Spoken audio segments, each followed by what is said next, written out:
National Herald કેસને લઈને હવે સુરતમાં પણ રાજકારણ ગરમાયું છે। નેશનલ હેરાલ્ડ કેસમાં ઈડી દ્વારા સોનિયા રાહુલ ગાંધી સામે ચાર્જશીટ દાખલ થતા સુરતમાં રાજકીય માહોલ ગરમાયો છે।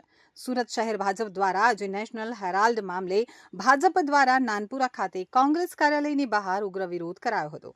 તો સુરત ભાજપ પ્રમુખ પરેશ પટેલ અને મેયર દક્ષેશ માવાણી સહિત મોટી સંખ્યામાં કાર્યકરો ઉપસ્થિત રહી વિરોધ કર્યો હતો।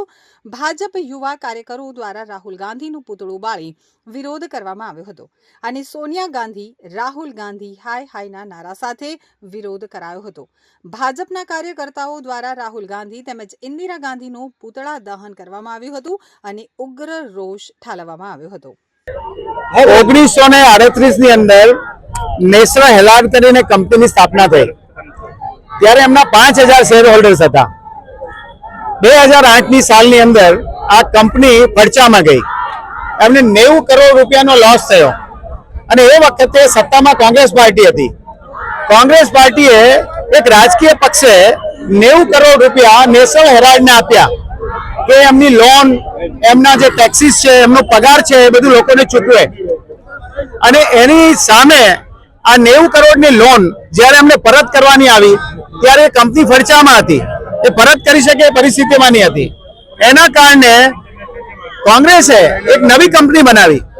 એ કંપનીની અંદર 38% શેર સોનિયા ગાંધીના, 38 રાહુલના અને 24%ની અંદર મોતીલાલ વોરા અને ઓસ્કાર ફર્નાન્ડીસ, આ 4 જણાના 100% વોટ સાથે એક યંગ ઇન્ડિયા કંપની ચાલુ કરવામાં આવી। આ કંપનીના શેર હોલ્ડર્સ હતા 9 કરોડ જેટલા શેર હોલ્ડર્સ એમના હતા। આ 90 કરોડની પ્રોપર્ટી ની સામે આ યંગ ઇન્ડિયા કંપનીએ આખી કંપની લઈ લીધી। આ કંપનીની સાથે સાથે એમની મિલકતો આવી।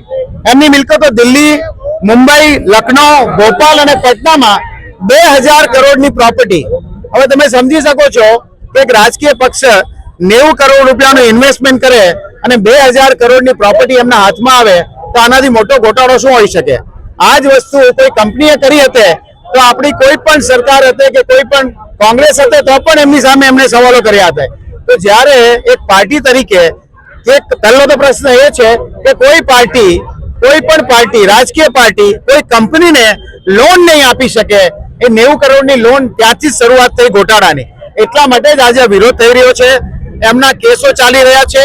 રાહુલ ગાંધી અને સોનિયા ગાંધી બેવ જવાબ આપવાથી છુપાય છે, એઓ કોર્ટની સામે આવવા માટે બી ખચકાય છે, નવા કારણો કહીને સમય બગાડી રહ્યા છે। ત્યારે ભારતીય જનતા પાર્ટીના કાર્યકર્તાઓ દેશભરની અંદર પૂછે છે કે આવું શા માટે? જેમણે ઘોટાળો કર્યો છે એમની પર એક્શન લેવામાં આવે।